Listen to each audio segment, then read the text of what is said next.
Hebu tuambieni nyinyi watu wawili kabla kuwa mwili mmoja mlikutanaga wapi nyinyi watu? Sasa mkatuambia nyinyi bwana, penda nao. Au ni mimi tu ambaye nataka nijue story? Na mimi tuko wengi, si ndio? Basi waweze kutuambia bwana, nyinyi mlikutanaga wapi?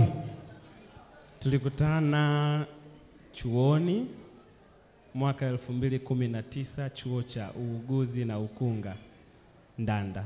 Tuwapigie makofi na vigelegele. Walikutana chuoni mwaka 2019. Hebu tuambie ilikuwaje mara ya kwanza unamuona na nini kilitokea? Kwa mara ya kwanza namuona it's awkward kidogo, lakini tuligombana siku ya kwanza tumeonana.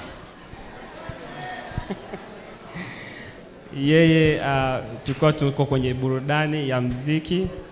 Wakati huo tunacheza, kwa bahati mbaya mimi nilimpush bila kujua. Kwa alinigeukia akanipa sura ngumu kidogo. Kwa hiyo wewe vipi nini? Kwani shingapi? Na hapo then tukaachana, lakini baadaye tukaanza kuwa marafiki na Mwenyezi Mungu alibariki yale ambayo yametokea leo. Kwa hiyo picha nzima ilianza kwanza kwenye kupush kwa